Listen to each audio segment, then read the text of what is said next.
Hello everyone, I'm James Lindsay. You are listening to the New Discourses podcast.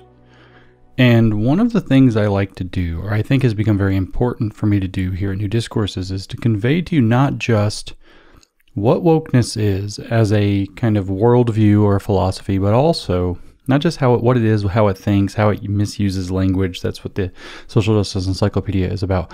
But also to give you this clear sense that this isn't some new aberration. This isn't something that just came out of the ground in June last year after George Floyd died, or in 2015 with some college professors and kids going crazy that slowly built up. This is, in fact, a much longer project. And there are consistent themes. And so what I kind of want to show you is that the intellectual and philosophical and activist precursors to wokeness all contain these same kinds of ideas, these same patterns, that these patterns didn't just come out of the ground, that this is actually an entire genus of bad thought. Wokeness is one species. Marxism is another species. If we get more specifically within Marxism, we can actually look at Leninism. That's a species. Stalinism, that's a species. The Khmer Rouge, that's a species. Maoism, that's a species.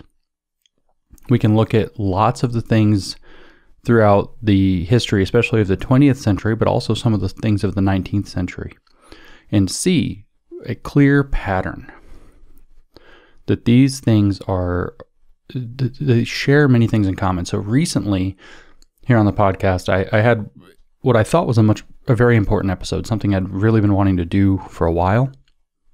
I wanted to talk about how wokeness represents, but also arises from a long history of people with particular lines of especially left-wing thought having a crisis of authenticity.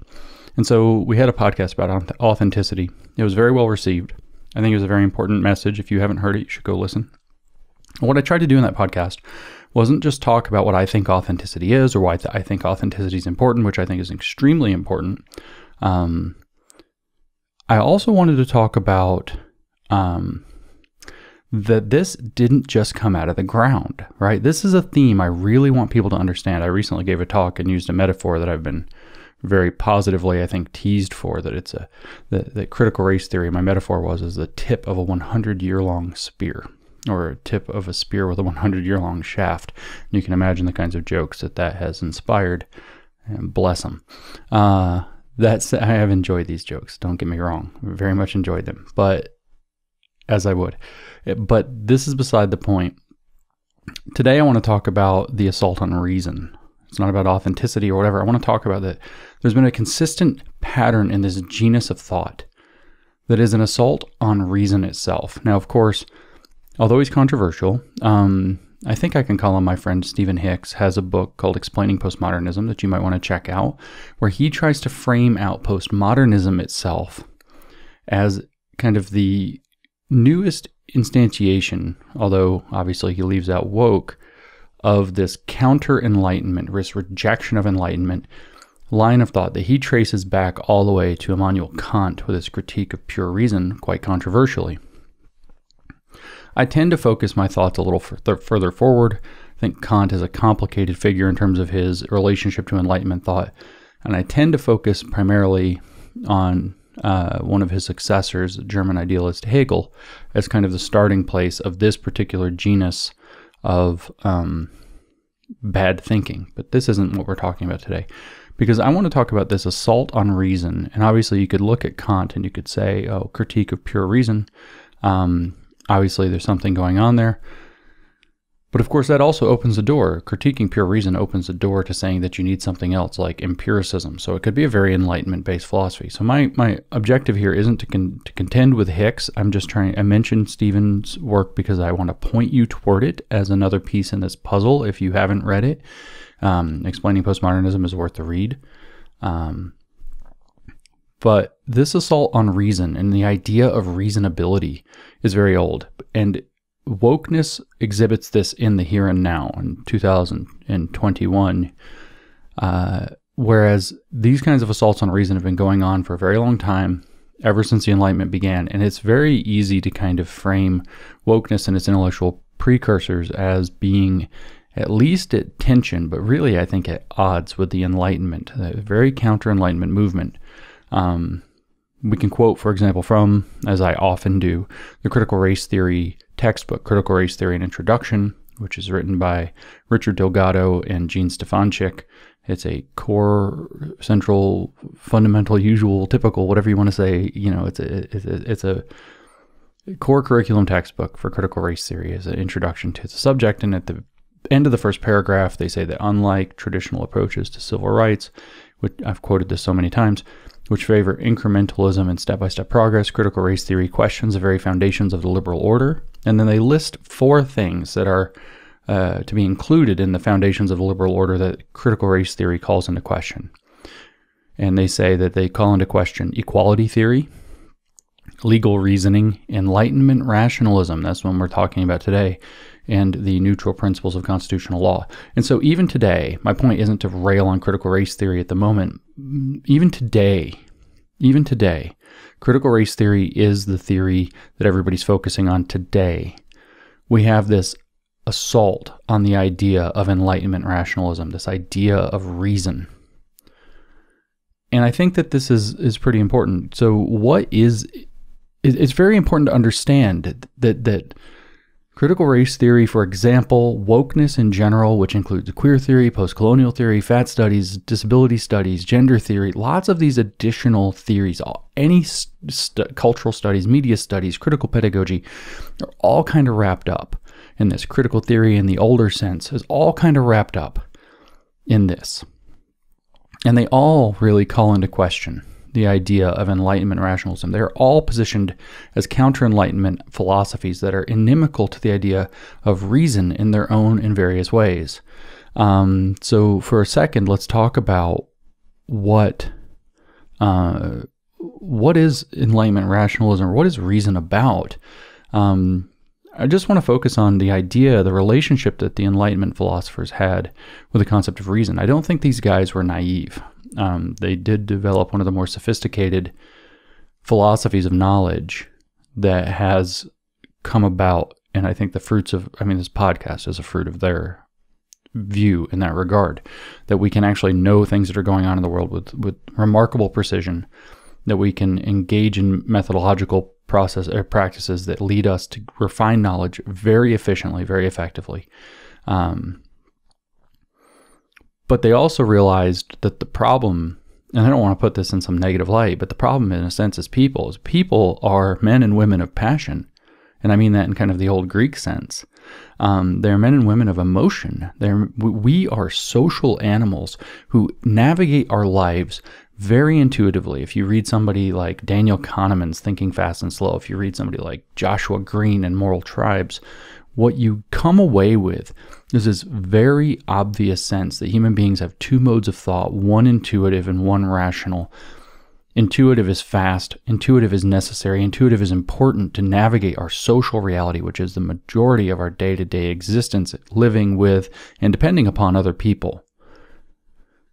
But then we have this slower way of thinking, where we get things right, where we slow it down, we consider our biases. We realize maybe that we are engines of confirmation bias, and we try to step away into a frame of disconfirmation or defeasibility in philosophy, falsification in science, disconfirmation. We talk about that. Peter Boghossian and I talk about that as it's probably the longest and most important section in our book, How to Have Impossible Conversations, talking about the focus on defeasibility rather than confirmation. Whether that's through empirical falsification or whether that's through philosophical defeasibility. Very important. So we have this ability to slow down and be rational. And I think the Enlightenment philosophers realized, and when their appeals to rationalism weren't to say that human beings are these kind of cold, rational animals, the Homo economicus, as some people have put it. We are, in fact, men and women of passion. We, in fact, are very emotional and intuitive creatures, and we are very, very heavily swayed by our social environment. In fact, I think that the Enlightenment thinkers may have even underestimated this, but they weren't naive to it. Just how much we value fitting in with a social group over getting to the truth or getting something right. I think that they actually undervalued this and overvalued the degree to which people will choose to behave reasonably. And we are, well, especially when there's a social pressure not to. And we are now in a situation where that's kind of just broken loose and become really crazy, as will happen here and there throughout history as it develops. And so what they wanted to do was lay out systems of thought and philosophy that led people to realize, people especially in decision-making capacities, to realize that reason is necessary to make good decisions. We are going to be prone not to be reasonable, so we must divide powers, for example. This was a core liberal Enlightenment kind of idea. We are prone to be irrational, to seek confirmation bias, so our scientific processes have to rely upon trying to knock down ideas that are incorrect, trying to disprove rather than prove. Although there are still, of course, existence projects that are does this particle exist or whatever. But this is a very important thing that the Enlightenment period brought to the world, is that we tend not to be the best, most precise, rational, fair-minded, objective thinkers. And so what we need to do is install systems that take that person out of the equation. So if you think of like liberalism, or what Jonathan Rauch in Kindly Inquisitors calls liberal science, which is this rational process as a system rather than as something an individual does, what you see is that you remove the person from the knowledge-making process. People make knowledge, but no individual person, in Rauch's terms, gets final say, and no individual person has special authority. There's constant checking of each by each. There's a division of powers in politics. And these ideas try to separate man from his intuitive, social, and emotional, passionate in the Greek sense, nature, where it comes to the question of getting right answers to hard questions in the world. And it's very successful when people can actually do it. Rauch's defense, again, not to mention too many things you should read, but if you haven't read Kindly Inquisitors by Jonathan Rauch, you need to. Unquestionable, you have to read this book if you want to understand the way it is that human beings come to knowledge in the post-Enlightenment philosophy world. I don't mean post-Enlightenment like we've left Enlightenment behind. I mean since the Enlightenment occurred. This is what we've realized. This is what we've figured out. This is what we've codified. And this is what has brought so much success, so much ability to where we can have these philosophers who can sit in their comfortable armchairs and think up utter bullshit that would tear society apart because they're comfortable enough to have the time to do it, and they're not subsistence farmers, as 95% or more of the country, the United States, was in 1776 when it was founded. It has raised a nation out of that to where something like 2% or fewer than 2% are farmers. Very few of us rely on what we can grow, hunt, trap, kill, fish, catch, whatever, to eat, and that we might starve in the winter. So we have lots of leisure to be able to think and come up with stupid philosophies like literary theory that we're going to inject through stupid cringe outlets like Vox into the mainstream and like tear everything apart. This is the fruit of great success. A certain irony to that with the woke. Now, I don't want to linger on this and linger too much on the old stuff, but because I want to talk about kind of stuff that's happened in maybe the last 100 years or so, to give you a sense of the length of time in which, if we're going to talk about a spear with a 100-year-long shaft, we got to focus on the last century. And we're talking about, the 17th and 18th centuries, and we're talking about the Enlightenment, maybe even earlier. And we have to stick there for a second, because I want to mention very briefly Jean-Jacques Rousseau, who in some sense is the philosopher, great French philosopher, and in some sense the intellectual predecessor that led to the catastrophe of the French Revolution. And, he gets a lot of blame. And Rousseauian thought, Rousseauian ideas, kind of the very romantic, he was sort of, in a sense, the ship that launched the Romantic movement, which is this very emotive, intuitive, and almost anti-rational kind of movement of thought and art. He gets a lot of blame here because he literally had hit the point where he rejected the primacy of reason in favor of emotion. He had a tremendous skepticism of reason. Part of this had to do with the fact that he was collaborating with David Hume, or I don't know if collaborating is the right word, but they were certainly in communication. And Hume, of course, is putting forth his famous razor that you can't derive an ought from an is, and all of these kinds of thoughts, and watching what he was watching led him to become very skeptical of reason and very much in favor of that emotion, without the kind of insights that Daniel Kahneman, for example, can provide now, where we do have two modes of thought, one faster and one slower. And that intuitive mode is absolutely crucial to navigating the social world, whereas because it's too slow to think through and calculate what your relationships are going to look like. It's fake. People are made uncomfortable by it. You have to be able to intuit your way through the social environment. But at the same time, if you want to get right answers to the world, or more importantly, want to avoid wrong answers, you have to be able to use that rational side. And this is probably neurobiologically structural to what human beings are. Our frontal cortex, prefrontal cortex ahead of that, developed much later than our limbic system, which is down in our kind of mammalian brain, and even deep hindbrain. Whereas this frontal cortex and prefrontal cortex, where we're really doing rational activity, has to it's newer, and it kind of has to override those deeper, quicker neural impulses that come up out of the emotional and intuitive mind. And Rousseau was wrong to think that we should put emotion over reason. It's very helpful. I mean, I think Kahneman's quite clear, and Joshua Green are quite clear, that this works very, very well when you're doing social activity. But it works very, very poorly when you're trying to get to the right answers about questions in the world. Your emotion is a bad guide for what's going on, frankly. This is why kind of phenomenologically interpreted lived experience, which they call ma lived experience, is not the best guide for what's actually happening in your world. I've given, I think, fruitfully the example of a panic attack on this. You show up having a panic attack to the hospital, you think you're having a heart attack. Your lived experience is that you're having a heart attack, but in fact, you're not. You're absolutely not. And if you get treated for a heart attack, based on your lived experience, trying to override the slower, more technical, and ultimately scientific and falsification-based approach that the doctor's going to hook you up and do some tests, find out what's going on with your heart. And when he sees that your heart is racing but otherwise okay, he's probably going to derive that you're having a panic attack rather than a heart attack. But if he just treated you for a heart attack, injecting you with whatever or hitting you with the defibrillator, he'd probably kill you. And so lived experience in that sense, with emotions riding high, is not a very good way to interpret the world around us. It is important for our social interactions. It's not even always the best way to approach our social interactions, but it is important to them. And our intuition is often very helpful, but it's often misleading.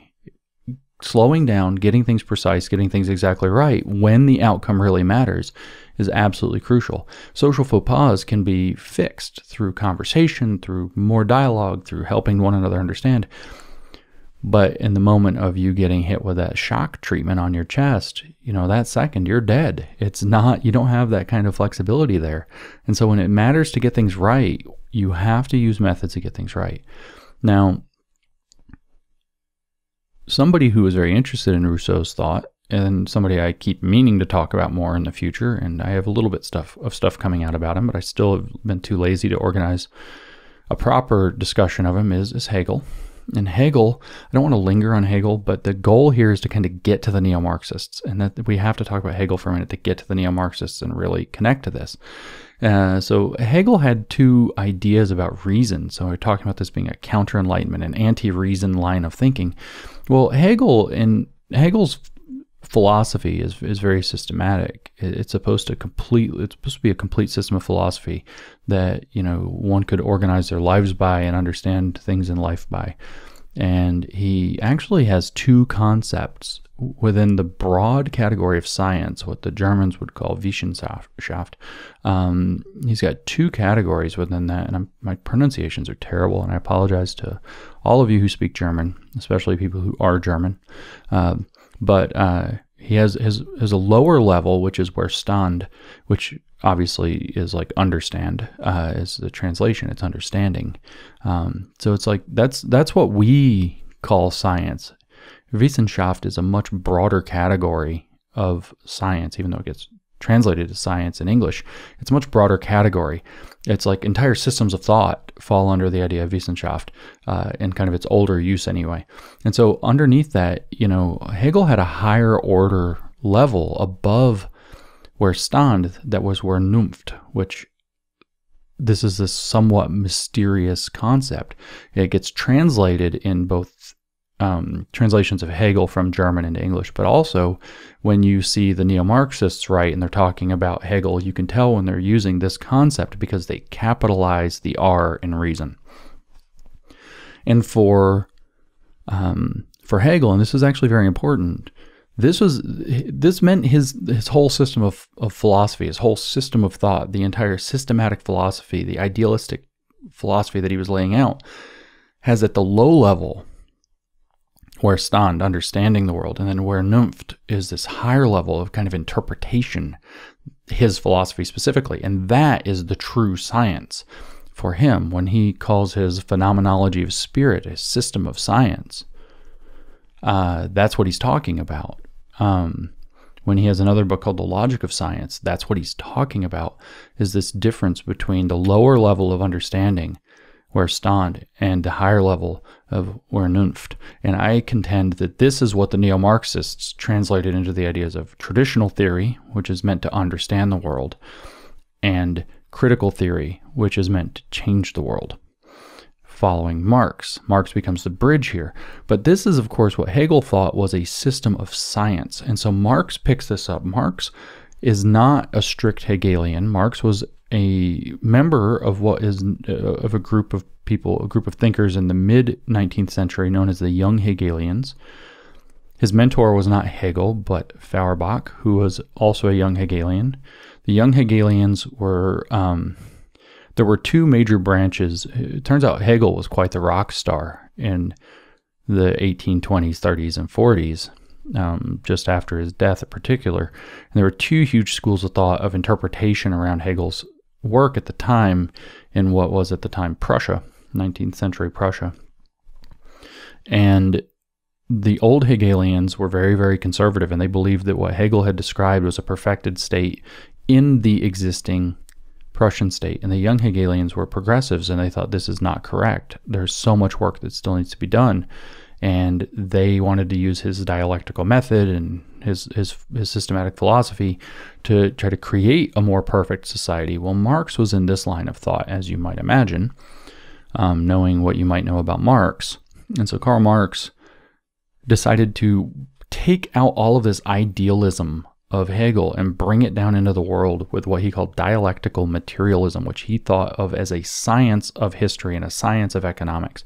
He thought this was when we say science here, again, we're in that same kind of paradigm, though, that Hegel would have used, but also with the fact that here he is in this kind of industrial, growing, increasingly industrial world, looking at it and seeing the fruits of what normal people now today call science, empirical investigation and so on. And so he formulated his ideas about history, which has gone on to become Marxism, as the true scientific approach to understanding the world and the economy and their roles together. So this is where Marx is coming from, that he's created this idea of scientific economics and scientific history, and he's derived that from Hegel's ideas. And then again, you still have this two levels of thought here, that there's what the processes of science, say like scientific experimentation, formulation of models, etc., as a low level, but all of that has to be understood in terms of theory. So this is kind of what he saw as wedding theory and praxis, which is putting theory into practice. So the theory, Marxist theory or Marxian theory, had to be put into practice, had to be applied to the world, and they believed that they were doing so scientifically, and in fact that everybody else just had very low-level science, and they had the true science. This led to an utter catastrophe, of course, in both the Soviet Union and in China after they became communist, because Lysenkoism, which was seen as Soviet science to replace the bourgeois science, its real science, because it was now theoretically informed, was applied particularly to agriculture and led to the massive starvation of probably over 100 million people between the two countries. and plus the deaths of people who resisted it. So this is a terrible idea. Well, this gives you just some idea then that so the people in the wake of Marx, I guess this is the way to say it, have a very different relationship to the concept of reason, what it means to be reasonable, than the Enlightenment people did. Enlightenment people thought that reason is this higher faculty of mind that allows us to set aside our passions and so on, and apply logic. And it's a sort of idea that it's universal and it precedes mankind, whereas for these kind of more Hegelian thinkers and Marxian thinkers, you have something that the theory precedes everything. We're not going to figure out the truth. We're going to start with the theory and then apply that to the world. This is a very different way to think about things. So reason itself becomes this thing. What most of us would think of as being reasonable becomes this thing that falls under attack from that perspective, because it's not being reasonable within their system, which for them is a whole and closed system of reasoning. Reason is the higher, Vernunft is the higher thing, okay? And maybe I mispronounced those. Maybe those are pronounced Verstand and Vernunft. I don't know. They're spelled with a V. My German is terrible. But anyway, I can spell them for you if you need. When this finally, so Marxism doesn't work, obviously, and these revolutions fall apart. 1917, the Russian Revolution is the only one that succeeds. Everything else is not working. We've covered the history of the emergence of the Frankfurt School, critical theorists, cultural Marxism in the past in different places. I did not conflate those incorrectly. I can distinguish and I can tell you what they are quite clearly, of course, but this is where you start to see this denial of reason and reasonability. So here's where I really want to get to the meat of what I'm doing. I want to try to convince you that the woke don't believe that there's a reasonable person in the world. Nobody's reasonable. That's a profound idea. And that they get this from the critical theorists, who also think nobody's reasonable, as we'll see, and the postmodernists, who believe that reason is totally an illusion. Okay, so this is the kind of thing that I want to start building towards. We're going to focus now by talking about the neo-Marxists and the postmodernists, as I did with talking about authenticity. But let me just take a second here and point out what I really mean. Under woke ideology, and I totally mean this, there is no such thing as a reasonable person. There is no reasonable position you can take. There is no reasonable perspective. There's no way people could agree to say, yeah, that's reasonable, and no, that's not reasonable. In a sense, that means everything boils down in woke ideology or under the woke worldview to power, because something has to be there. There's no reasonable perspective. Nobody can take a reasonable perspective, because that perspective might be tainted by racism, for example, or it might be tainted by self-interest, or it might be tainted by normativity if we're talking about queer theory. We'll kind of come back to that kind of thing. And so there is no reasonable person. There are only people who are caught up in various, say, identity categories or whatever, that are fighting for their own interests that they aren't even fully cognizant of, unless they happen to be woke, at which point they're no longer being reasonable. Now they're being activists. So there's no such thing as a reasonable person. Then this has profound implications. You know, we talk about the questioning of Enlightenment rationalism in that quote from the Critical Race Theory book, but they also say that they question legal reasoning. Well, one of the things in legal reasoning is called the reasonable person standard. Okay, so we'll come back to this later and have an example of it, but if you can't consider, you know, the reasonable person standard asks the question, when you have something that's not cut and dry in the evidence, what would a reasonable person think? How would a reasonable person interpret this? Under woke ideology, there is no reasonable person. There's only power. So it becomes, how would a white person interpret this, and why? In their own self-interest, obviously. How would a black person and their oppression interpret this, and why? And what does that say about the circumstances? And that's going to change the legal system entirely. So legal reasoning gets completely thrown into question around the idea that there's no reasonable person. I don't think you've comprehended how catastrophic to our legal system it will be to get rid of the idea we can talk about rule of law, we can talk about legal reasoning, we can talk about neutral principles of constitutional law. But if you get rid of a reasonable person standard where nobody is able to be considered reasonable, you have absolutely no basis for judging somebody's behavior. And you have absolutely no universal standard that you can try to appeal to in situations where there's any ambiguity whatsoever. And then these woke power dynamics, these weird theories of power dynamics, become the only adjudicator. So this is where you'll end up with things like saying that black individuals can't be guilty of shoplifting because of the systems of power that have led them to behave in that way. A reasonable person would look at that and say, that's ridiculous. They're a human being. They're capable of higher order thought. They're capable of impulse control like anybody else, because this color of one's skin is not relevant to this. And the woke answer says, well, that's just a white perspective. What you call reasonability is imposing whiteness upon a situation to where it doesn't apply. And when you impose whiteness, you're just reproducing the very power dynamics you refuse to understand by saying that's a reasonable position.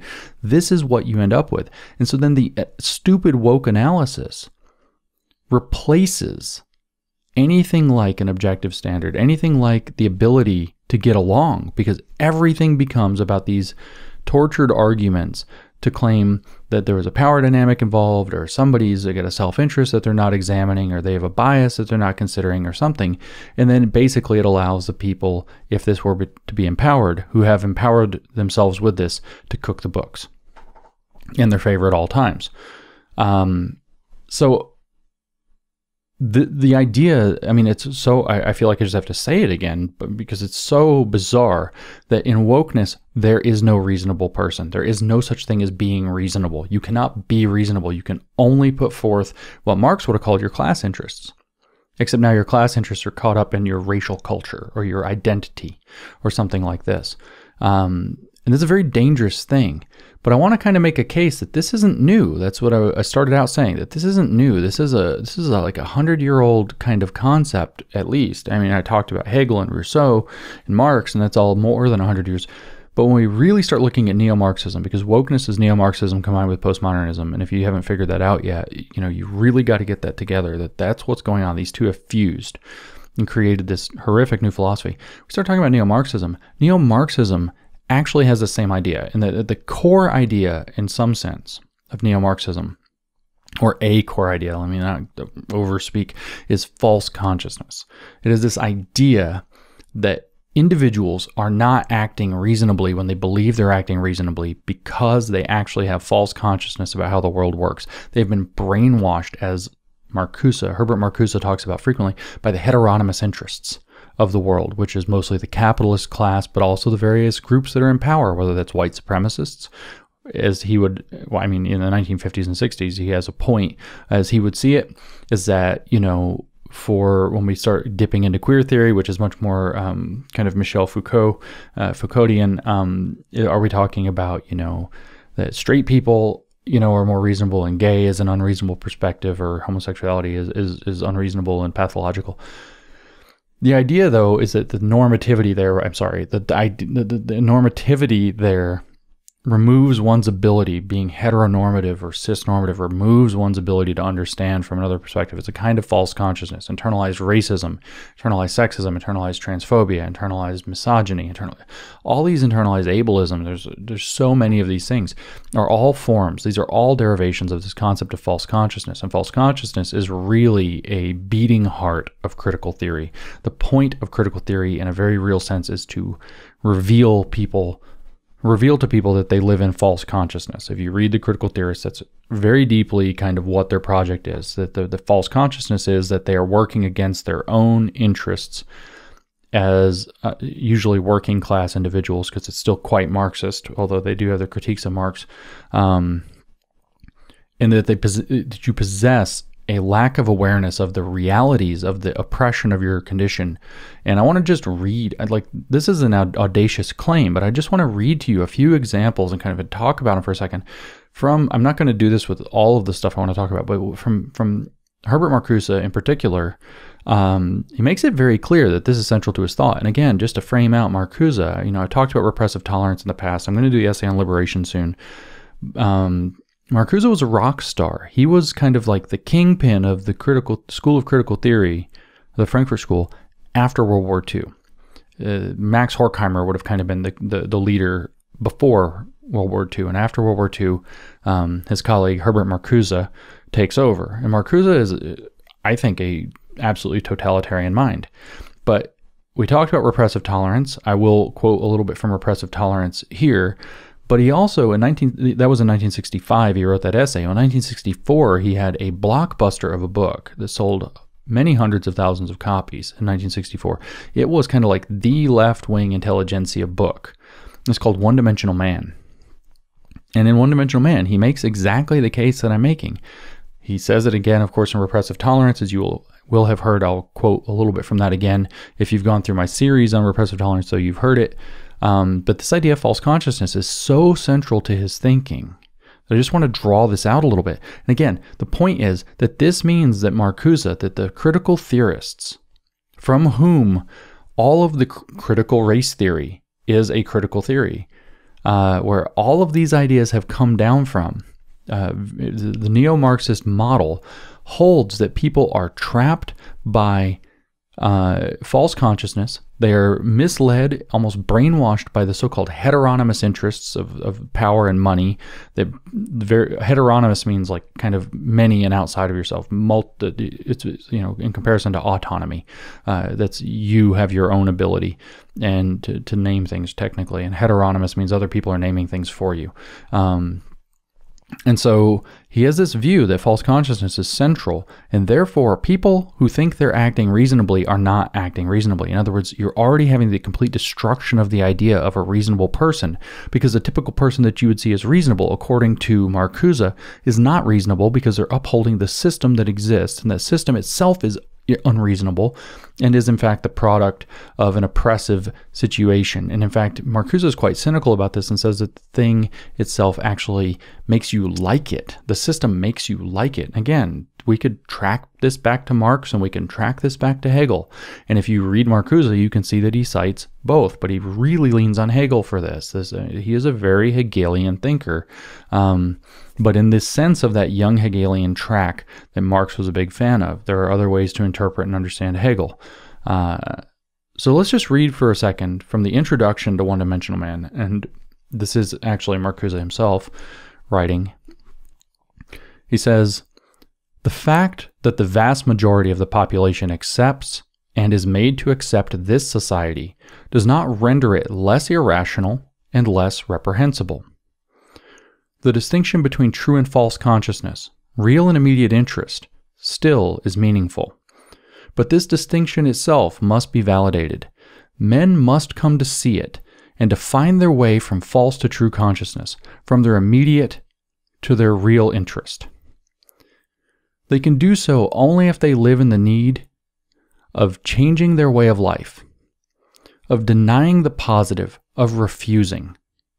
It is precisely this need which the established society manages to repress to the degree to which it is capable of delivering the goods on an increasingly large scale and using the scientific conquest of nature for the scientific conquest of man." Which is kind of a funny thing that he talks about the scientific conquest of man, seeing as in the essay on liberation, he literally talks about biologically remaking man for liberation, which is in line with the Soviet idea of the new Soviet man, which is literally eugenics to make people accept communism where they don't naturally. But at any rate, what you see here though, that first sentence, the fact that the vast majority of the population accepts and is made to accept, it's imposed on them. We heard that when we talked about Kimberly Crenshaw, that race is imposed on us, is made to accept this society, does not render it less irrational and less reprehensible. So he's contending that we live in a reprehensible, irrational society that's imposed upon people and they're forced to accept it, and most people do accept it, but that doesn't tell you anything, what he's saying. That there is a true consciousness out there, but there's also false consciousness. And you have to understand the difference is what he's saying. And his argument boils down to the idea that if you have false consciousness, you're not actually thinking reasonably. You're not thinking for yourself. You're not thinking autonomously. You are thinking in terms of what the society itself wants you to think. So you're not rational. You're not reasonable. You're not even good. You actually are playing out the roles that is imposed upon you by an irrational and reprehensible society. The same kind of theme shows up, by the way, in The Dialectic of Enlightenment, which is by Max Horkheimer, who I mentioned, and Theodor Adorno, the kind of two other huge figures of the Frankfurt School. This is a very common line of thinking within critical theory. This is kind of the core of critical theory. Part of the point of critical theory is so-called to expose the fact that people have false consciousness and that they enjoy their lives. And Marcuse says that you can only get to to true consciousness, where he believes that actual thought can occur. If you read Repressive Tolerance, he talks about that. You can only do so if they live in need of changing their way of life, denying the positive of refusing. And that, he says, is what the established society manages to repress by delivering the goods, by making things work. Therefore, people think things are great, people are having a good life, people are enjoying things in their life, and they therefore don't have a revolutionary consciousness that tells them, they don't have a critical consciousness that tells them that the world actually could be completely rethought and completely be redifferent, according to what people like Marcuse have defined to be reasonable and good, as opposed to irrational and reprehensible. So another piece further down in One Dimensional Man, he writes, I have just suggested that the concept of alienation, so alienation is a core concept in all of Marxism and neo-Marxism. The idea is that the exploitation of labor in Marxism, but also the industrial society itself. But this is the consumerist society and the capitalist society and the bourgeois society alienate typical people from their lives and create this big divorce. It's this kind of weird dissatisfaction that the critical theorists hold, and then they project on everybody else who mostly don't have it. That's kind of their whole game. Iron law of woke projection goes way back. So he wants to talk about this concept of alienation. So let me start that passage again now that I've kind of clarified what they mean by alienation, which is it's people feel like they're disconnected from the real because of the artificiality of life. And this, of course, when we talk about the authenticity thing, that's kind of huge. If you go back and listen to that podcast, you'll get that sense from these Frankfurt School guys, but super get that sense from the postmodernists. Huge focus on alienation. Like I said, it's a crisis of authenticity, reaching back over 100 years, and we're stuck with this, and that's why it's like so hipster centric. But anyway, I digress. Back to One Dimensional Man. I have just suggested, he writes, that the concept of alienation seems to become questionable when the individuals identify themselves with the existence which is imposed upon them and have it in their own development and satisfaction. This identification is not illusion but reality. However, the reality constitutes a more progressive stage of alienation. The latter has become entirely objective. The subject which is alienated is swallowed up by its alienated existence. There is only one dimension, and it is everywhere and in all forms. The achievement of progress defy ideological indictment, as well as justification before their tribunal. The false consciousness of their rationality becomes the true consciousness.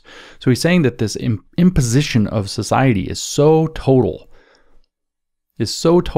that people can't tell the difference between their false consciousness and what is reality. And it's the false consciousness of their rationality. This is, again, people don't have their own reason. They don't have their own rational mind when they are in the system. This is the same system that we have systemic racism and systemic sexism and transphobia and homophobia and all the rest is systems of domination. Same idea, same system. The system itself, the liberal order that we're going to call its very foundations into question. Same idea, same system. The claim is that this thing alienates people so badly. It alienates them so badly that they actually go into an even deeper stage of alienation because it's providing for them their own satisfaction, to the point where they literally don't have their own rationality. Their rationality is, in fact, just caught up within the web of false consciousness. And therefore, they are thinking through the society rather than thinking for themselves. There is no reasonable person. You can't say what a reasonable person would say under this kind of doctrine, because what a reasonable person would say upholds this oppressive, terrible status quo. And that's kind of the big theme of critical theory. What people think is reasonable, what that reasonable person standard would look like, actually just upholds all of these terrible systems of domination. That's kind of the heart and soul that's exposing those, the critical theory often positions itself as questioning things, at a deeper level of showing unexamined assumptions and uncovering biases. Well, that's exactly what's going on here is that they're claiming that those biases and assumptions are so deep that people who are thinking that they're being rational are actually just reproducing the problematic system.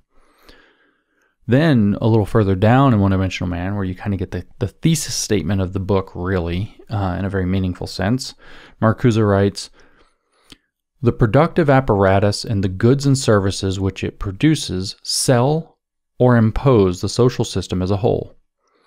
The means of mass transportation and communication, the commodities of lodging, food, and clothing, the irresistible output of the entertainment and information industry carry with them prescribed attitudes and habits, certain intellectual and emotional reactions which bind the consumers more or less pleasantly to the producers, and through the latter to the whole. The products indoctrinate and manipulate. They promote a false consciousness which is immune against its falsehood. And as these beneficial products become available to more individuals and more social classes, the indoctrination they carry ceases to be publicity. It becomes a way of life. It is a good way of life, much better than before, and as a good way of life, it militates against qualitative change. Thus emerges a pattern of one-dimensional thought and behavior in which ideas, aspirations, and objectives that by their content transcend the established universe of discourse and action are either repelled or reduced to terms of this universe. They are redefined by the rationality of the given system and of its quantitative extension."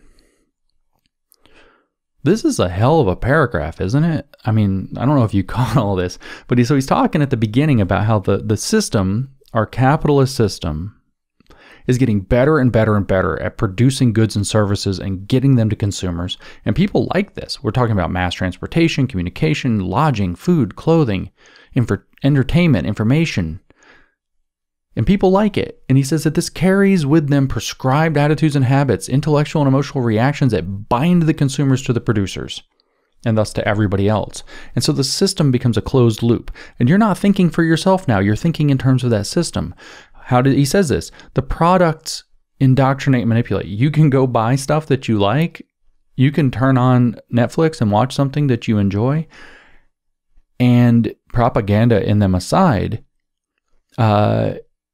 he's saying that the very act of this whole thing indoctrinates and manipulates you into the values that keep the entire system going. They promote a false consciousness which is immune against its falsehood. You can't even tell that you're in a false consciousness. You're not thinking rationally. You try to think rationally, and you're thinking still in terms of the false consciousness inside the system. And all of these beneficial products, he says, become available to more individuals and more social classes. Sorry, poors, your life just got worse because you can have stuff. Because the indoctrination they carry now ceases to be publicity and becomes a way of life. People want to continue their good way of life. And he even says it is a good way of life, much better than before. But he hates that because it's not revolutionary. He even says, and as a good way of life, it militates against qualitative change. In other words, it's not going to induce a revolution. The more happy people are, the more satisfied they are, the more satisfactory their lives, their ability to obtain goods, services, information, and entertainment that they're interested in, the less they want to overthrow society. So it militates against qualitative change. The guy's a lunatic.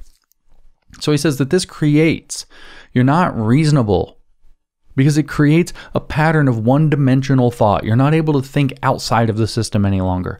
Thought and behavior become one-dimensional. And then your aspirations and objective by their content, in which ideas, aspirations, and objectives that transcend the established universe of discourse and action. In other words, the existing system, everything, discourse and action. Everything that could be a totally new revolutionary way to be, that, because of it becoming a good way of life, is repelled or reduced into the terms of the system that's producing the good way of life. So in other words, the rationality of the given system is a false rationality, and anything that might go outside of that, it's able to repackage and pump back into it. So if you think you're being reasonable, in a system like a liberal system, you're not. This goes right back to the idea that with Marx, that you're thinking in terms of your class interests. It goes in that the bourgeoisie and the capitalists are producing for you these ideas about what life should look like for you, and they're keeping you trapped in your economic conditions.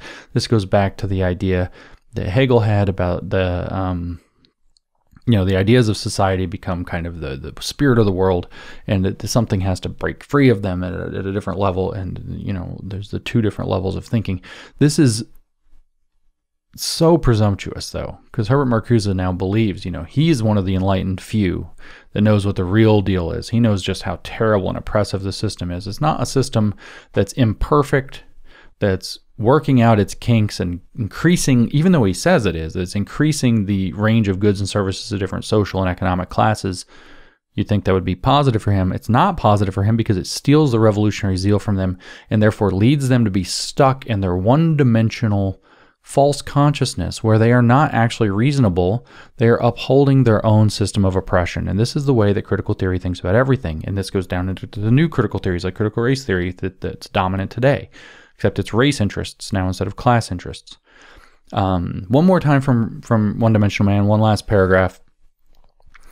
I really want this picture to be clear that there's no reasonable person, because if you think you're reasonable, unless you are a critical theorist. Critical theorists for Marcuse are reasonable. They're using capital R reason, which is the Vernunft of our friend Hegel. Everybody else is stuck in false consciousness. They're not reasonable. They're just reproducing the rationality of the existing system, which to him, even though it's great, sucks. Even though it's making people happy, is terrible. It's making them unhappy. They just don't know it. And it's the cheek of this guy to talk about the heteronymous interest. He wants to be the heteronymous interest. He wants to tell people how they should think. He wants to tell people how to vote in their own interest, which is his interest, of course.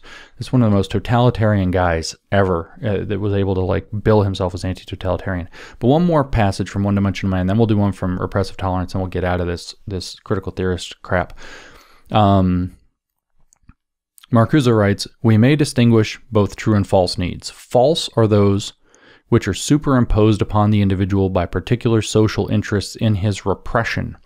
The needs which perpetuate toil, aggressiveness, misery, and injustice. Their satisfaction might be the most gratifying to the individual." Yeah, you might be happy. "But this happiness is not a condition which has to be maintained and protected if it serves to arrest the development of the ability, his own and others, to recognize the disease of the whole and grasp the chances of curing the disease. The result, then, is euphoria and unhappiness. Most of the prevailing needs to relax, to have fun, to behave and consume in accordance with the advertisements, to love and hate what others love and hate, belong to this category of false needs. Such needs have a societal content and function which are determined by external powers over which the individual has no control. The development and satisfaction of these needs is heteronymous. No matter how much such needs may have become the individual's own, reproduced and fortified by the conditions of his existence, no matter how much he identifies himself with them and finds himself in their satisfaction, they continue to be what they were from the beginning, products of a society whose dominant interest demands repression." So if you needed a tighter nail in the coffin, that Herbert Marcuse thinks he knows what you need better than you do, and that radical leftist thought thinks that it knows what you need better than you do, turn no further than this pair of paragraphs. There's actually 2 paragraphs talking about false and true needs. Superimposed upon the individual. He talks repeatedly about how they might bring you satisfaction, most gratifying, euphoria and unhappiness. Unhappiness you don't even detect because you're euphoric, you're happy. You may be having satisfaction of your needs to relax, to have fun, to behave and consume in accordance with, he wouldn't say your wishes, he says with the advertisements, to love and hate what others love and hate. Because you don't have your own mind, because you're being programmed constantly by the society. You're not a reasonable person. You're just a product of the society that's brainwashed you. This is critical theory. This is the heartbeat of critical theory. It's a nightmare. The needs themselves, he says, have societal content and function that are determined by external powers over which the individual has no control. So the development and satisfaction of these needs. So you thinking that you need the things that you need in your life to feel fulfillment and feel happy and to enjoy your life and to eat and to have a home, and the satisfaction of those needs so that you can actually have a pretty good life on balance. Nope, that's all heteronomous. That's all coming from other people. It's not you. You've been tricked. You're not a reasonable person. No matter how much the needs become your own, he says. Reproduced and fortified by the conditions of your existence. No matter how much you identify yourself with them, find yourself in their satisfaction. Nope, they're all just tools of oppression to uphold a dominant interest. You're not acting reasonably, you're acting in somebody else's service and you don't even know it.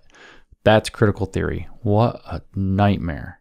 So you're not a reasonable person under critical theory, but let's just hit it. What does he say we should do about this? A year later, he writes the essay Repressive Tolerance, which of course we've talked about here on the podcast in great detail. I read the whole thing in 4 episodes. So almost 5 hours of Repressive Tolerance for you waiting to go check it out. What does he write? Just to do one paragraph or part of one paragraph. I think this is a very important paragraph. It's pretty scary. When tolerance, Marcuse writes, mainly serves a protection and preservation of a repressive society, which is any society he doesn't like, when it serves to neutralize opposition and render men immune against other and better forms of life, which he means communism, without the bureaucracies, of course, then tolerance has been perverted. And when this perversion starts in the mind of the individual, in his consciousness, his needs, when heteronomous interests occupy him before he can experience his servitude, then the efforts to counteract his dehumanization must begin at the place of entrance.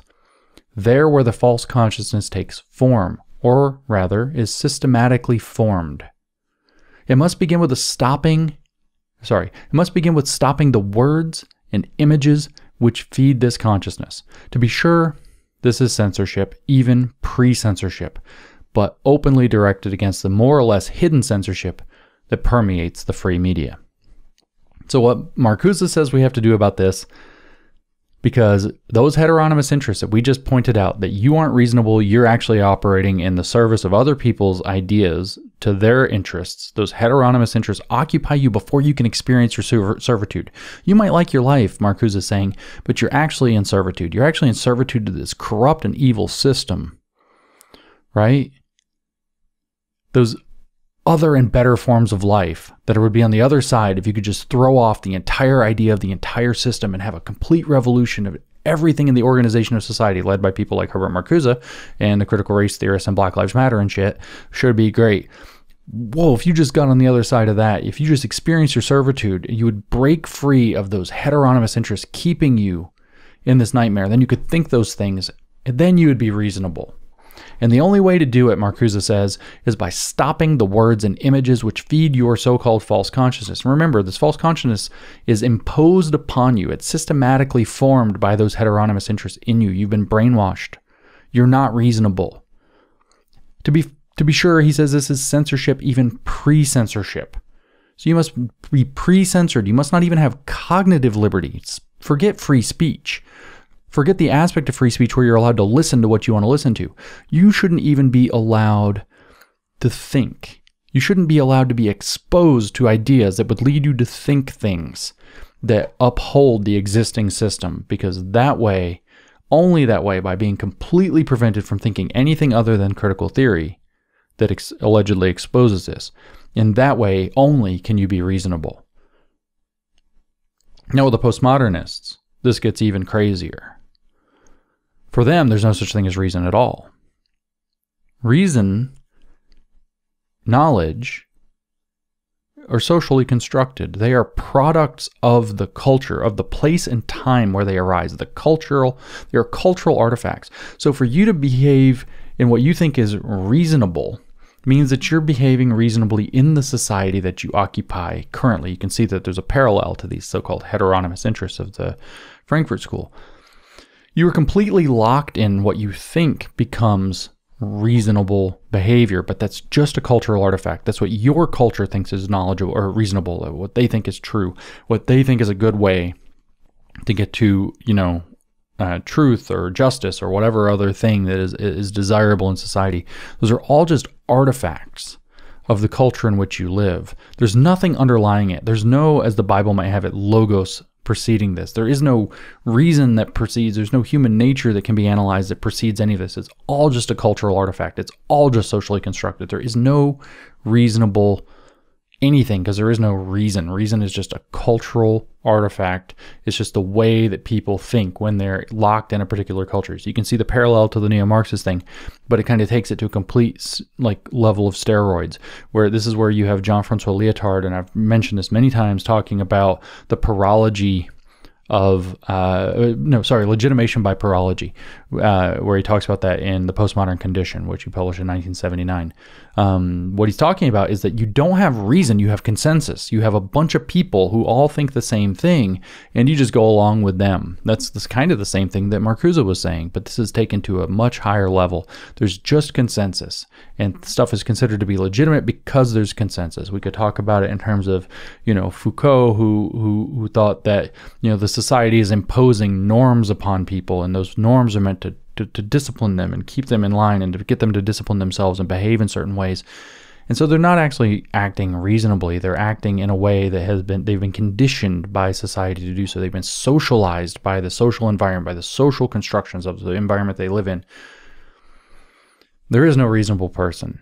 And now the woke have taken these ideas, now obviously being neo-Marxist, they have much of what I've read from Marcuse, but they've taken these ideas even further.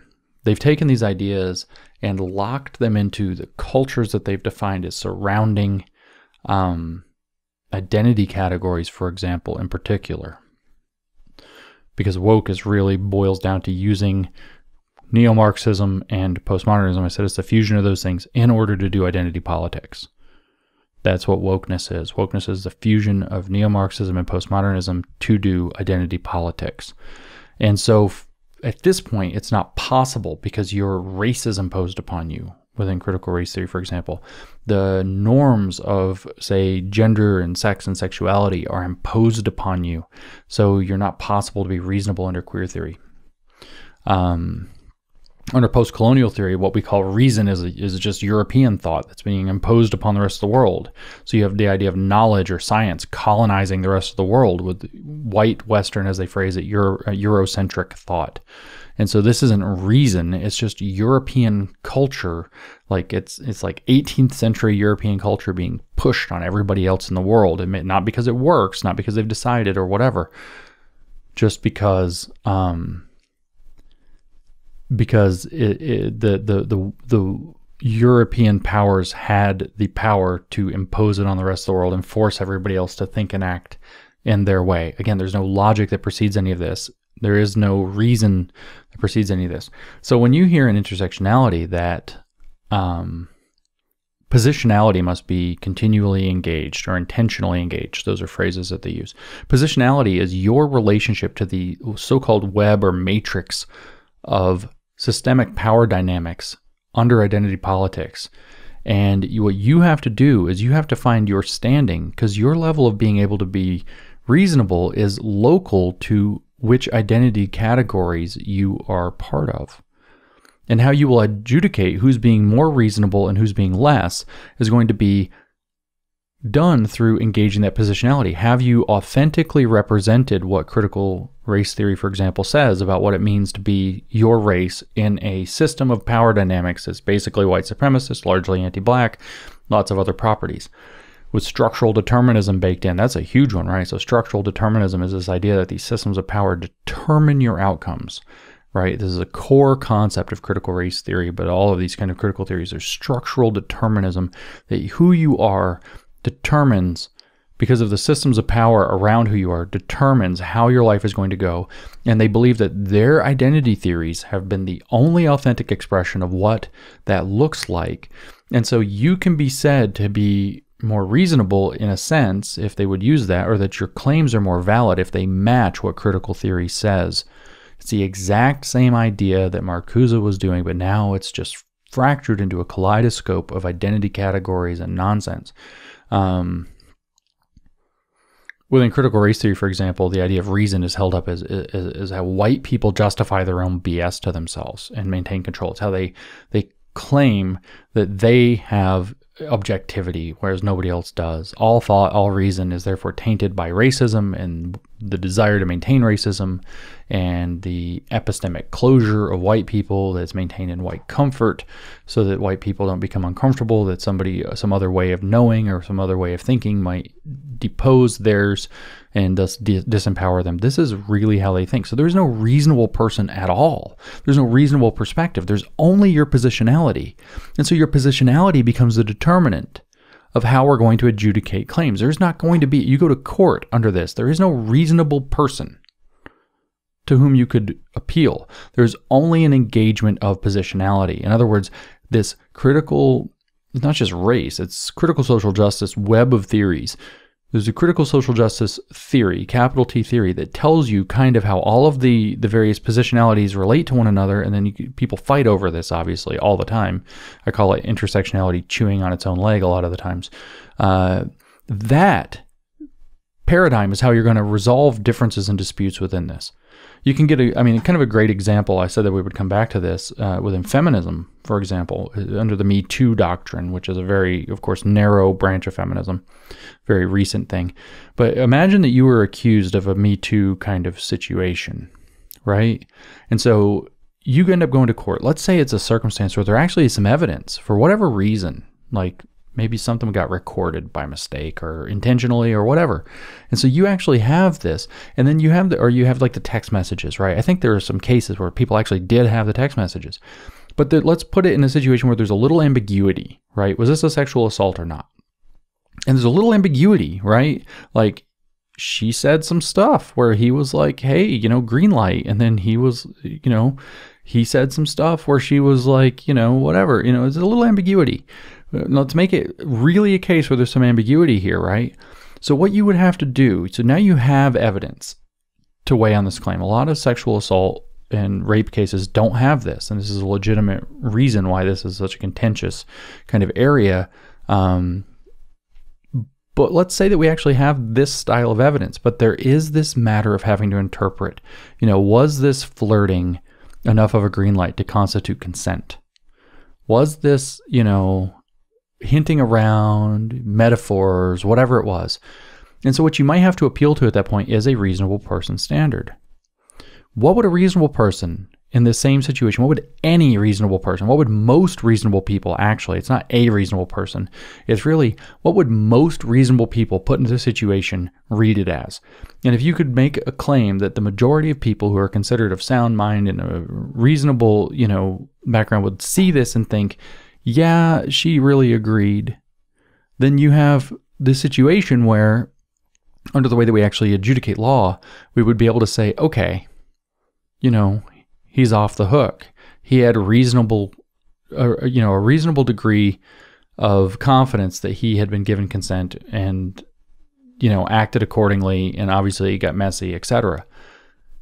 And if it doesn't break that way, if most reasonable people would look at this, like maybe she's like, well, I do like your eyes. Like, no, most reasonable people would not interpret I do like your eyes as an invitation for sex. Like that's consent to sex. And therefore, most reasonable people or all reasonable people would look at this and say, that's not it. No, dude's a creeper. And he's gonna be in trouble. It's gonna break the other way.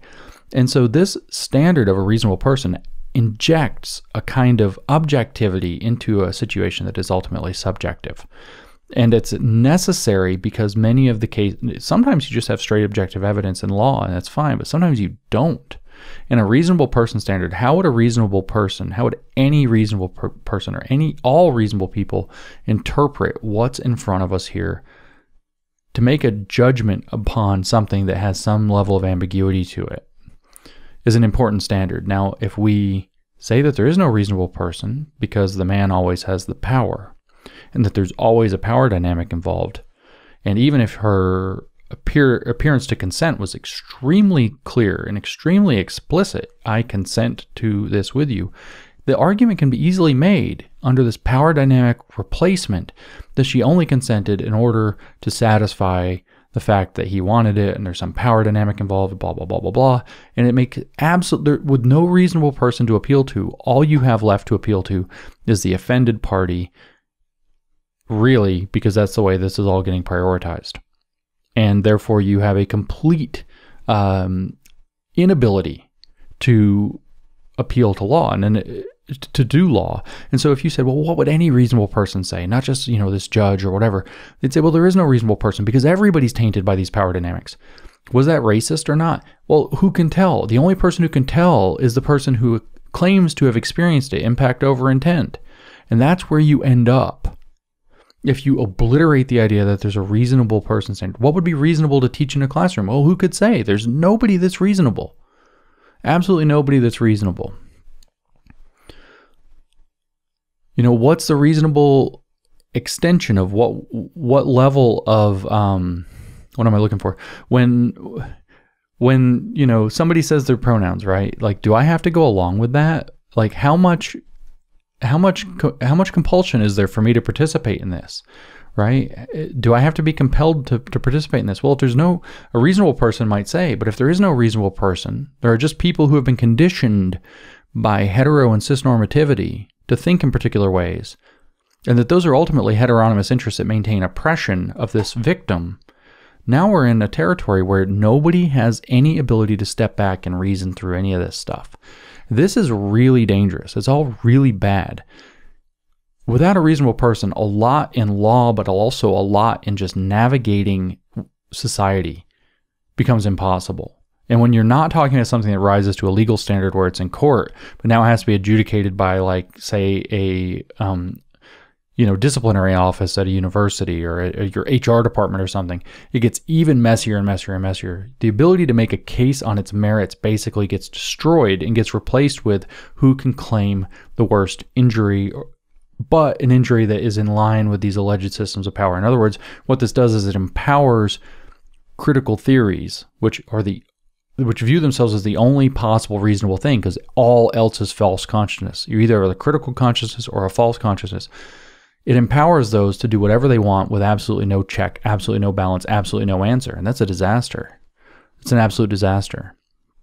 So in the absence of reason, and in the absence of a sense of what it even means to be reasonable, so that there are no reasonable people whatsoever, adjudication has to happen some other way, because there will still be disputes.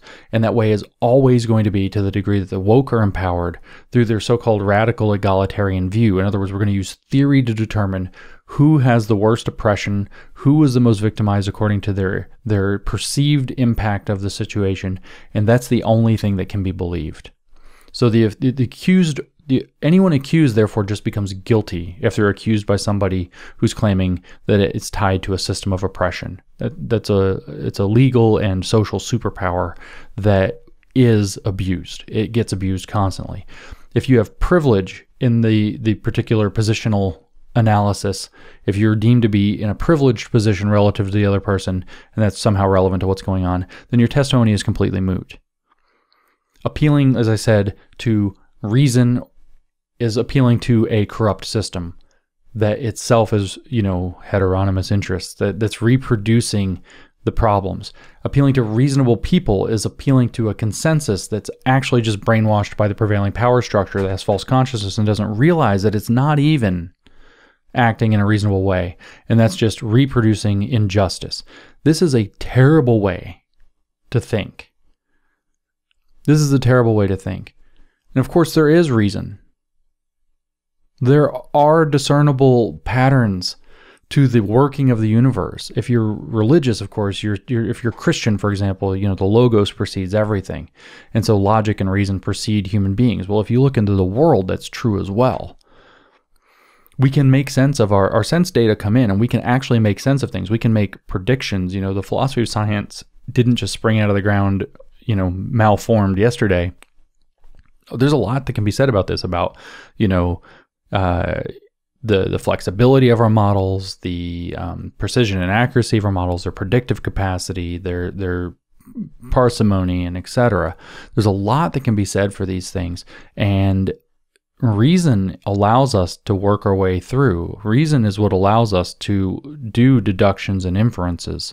And reason is also something that's built into that intuitive line of thinking, because human nature is human nature. And we do get it, while there are cultural variations and there are social aspects to it, we get insulted by violating certain things that are probably fairly universal. Like what is considered sacred in, say, maybe mainland China and in, say, Kansas might be very different right now. But the idea that some sacred thing has been violated is probably universal. And the reaction that people have when the sacred thing has been violated is universal.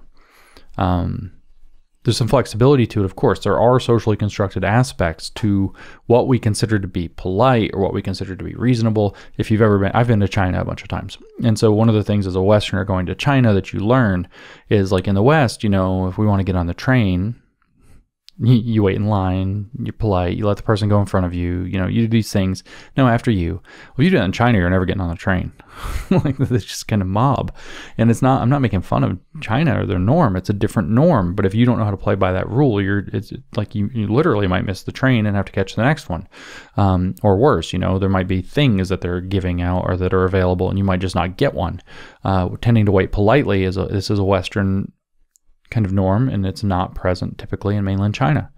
But nevertheless, there are there are norms that are present in terms of how people behave, and if you violate those, you're probably going to get the same kinds of offendedness. You're going to get the same kinds of reactions, just whatever they are. Our ability to figure out the world is generally identical, because the world is identical regardless of who you are, and our interpretive mechanisms are effectively identical regardless of who they are. And the whole kind of premise of science, the universality of science, is that it doesn't matter who does the experiment, so to speak, is that anybody encountering the world can figure these things out. So there is, though, however, a range at which you might consider getting on, you know, it's not really consequential, but it's not considered reasonable in the US to like push your way to the front of the line and get on the train, whereas it is considered reasonable to do that in China to a degree. So there is some flexibility culturally in terms of what's considered reasonable and what's not. And that's not totally arbitrary, but is a little flexible. And it's up for questioning and interrogation. It's not all values. I'm not a moral relativist. I do think that different norms like that sometimes are largely irrelevant. Like, I don't know that I really care how we organize getting onto trains all that much. But I'm not a moral relativist. And to many of these questions, there are better and worse answers. And it's completely nonsensical. The postmodernists took up this. They didn't invent moral relativism, but it's completely nonsensical to believe that none of these things are comparable. And that's because there is a human nature substrate beneath it.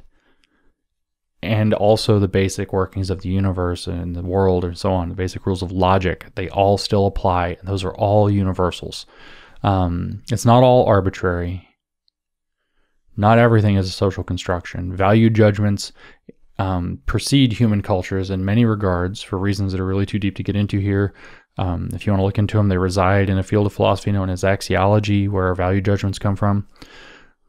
But the takeaway here is that the idea that there's reasonable norms in society and that there is reason that precedes that, and that there is this idea of what is and is not the conclusion that reasonable people would reach, is very important, very valuable to a society that's going to function. And in wokeness, there is no such thing. They reject the idea of reasonable people. They reject the idea of a reasonable standard. They say there's no God's eye view from nowhere. They accuse white people of falsely claiming that stance of objectivity. They say that property of whiteness is their false belief in their own objectivity. And this is kind of the thing that they're talking about. And in the vacuum of reasonableness in the woke world, which is anti-reasonable, something will have to be used to make the decisions, and that is going to be power as they've theorized it. Their theory, which is going to be wholly corrupt at that point, is going to justify all decisions around all disputes, which is why the iron law of woke corruption is going to hold. It's always going to be corruption rising, because it's a theory that enables corruption. This is because it's obviously profoundly self-serving, as more or less everybody's starting to see clearly now. So a standard of what is and is not reasonable universally or at least universally within a given broad cultural context. You should note the failure of multiculturalism here, that you try to cram different cultural contexts without any attempt for them to kind of blur into one another, and you're going to have a catastrophe on your hands. One culture can't understand another under the prevailing theory, right? But a broad perspective of what constitutes what's reasonable behavior is a necessity in a functioning society. You look, for example, when you start importing lots of people with a profoundly different religious belief into one society. So you have one set of beliefs about, say women or homosexuals or both colliding with another that's profoundly different. Now, what are you going to do? Where's your reasonable person standard? Which one of them constitutes reasonable? This is why you have to have a willingness to accept norms, whether it's within a cultural or a national context. And multiculturalism is a failed experiment. It breaks apart societies. It does not create functioning societies. The woke actually seek to actively tear this down because it breaks societies. All they want to do is break things down. The last thing we really want, is to just neglect the idea, though, that there's some underlying fundamental nature, human nature, where reasonability, what's reasonable for how we treat one another, can be accessed. We really need to hold on to that. We need to understand that this idea, I don't know about universal human rights as a buzzword, but this concept that there's something universal to human beings that gives us better and worse answers to moral questions, like how do you treat women or gays, for example, in different cultures, is a question that can be answered. That human nature is not likely to change, and despite their stupid plans for new Soviet man or liberated man and their utopian fantasies, eugenics to get to their utopian fantasies. So we really don't want to lose hold of that.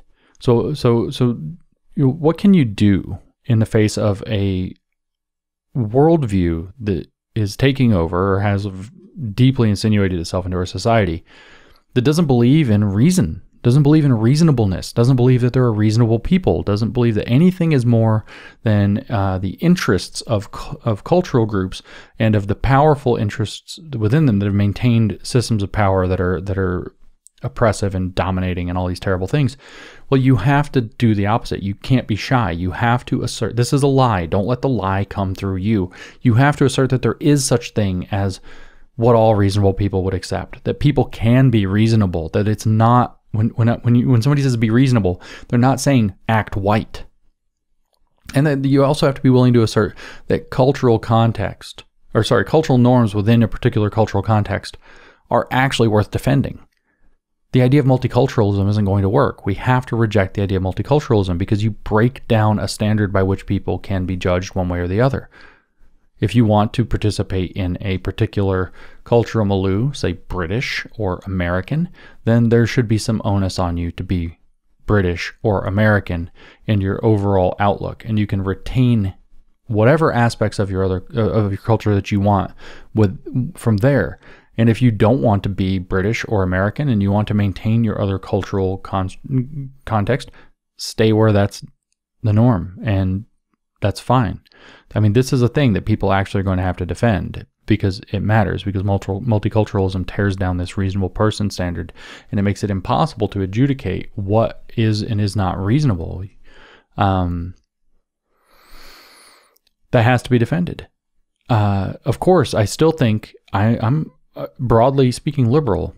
The Enlightenment rational approach is something I am defending in this podcast and in almost all of my work. And so that means that we should be questioning our cultural norms. But that should be done through a slow, patient process that doesn't seek to undermine the society in the process. It doesn't seek to believe, it doesn't start from believing that the society itself is wholly corrupt and needs to be absolutely demolished and replaced by something that's a utopian fantasy. And anybody who wants to remove the idea of a reasonable person or a reasonable position that people could take needs to be recognized then as removing themselves. This is what you need to be able to recognize. So they're removing themselves from holding a position that we should take seriously. Herbert Marcuse should not be taken seriously. His idea that the entire society is constantly brainwashing people by making them happy with their lives so that they won't become revolutionaries in his crackpot ideology is not a position that really needs to be taken all that seriously. I mean, we have to be aware of it. We have to take the existence of it seriously. We have to do something about it. But itself as a position is ridiculous. Same thing that you can't think outside of your race, or that you saying that, hold on, let's think through this. No, that's appealing to white culture, white values, white norms. That's ridiculous to say, well, I don't know, maybe, we should think a little bit more carefully about what we consider to be the range of acceptable, gender or sexual expression or activity or whatever. Maybe we shouldn't have, drag queen story hour for 7-year-olds at schools. To say that, no, you're just thinking in terms of the heteronormative or cisnormative thinking, and you're upholding oppression in society. Ridiculous. We don't have to be apologetic about standing for this idea that there is a reasonable limit on how our society is going to be organized, what kinds of things we're going to tolerate, and that we're going to enforce that socially. We're actually right. They're wrong. So don't feel discouraged, but do take very seriously the idea that the woke ideology rejects the idea of a reasonable person or a reasonable position entirely. No God's eye view from they call it the God's eye view from nowhere, and they say it doesn't exist. Everything for them is a product of social position and all of this, and this is a terrible way to think. So feel confident in rejecting it. Feel confident in seeking out and believing in the idea that you're not just being bigoted or narrow, as they would tell you, for thinking of what all reasonable people might think about a particular situation or circumstance.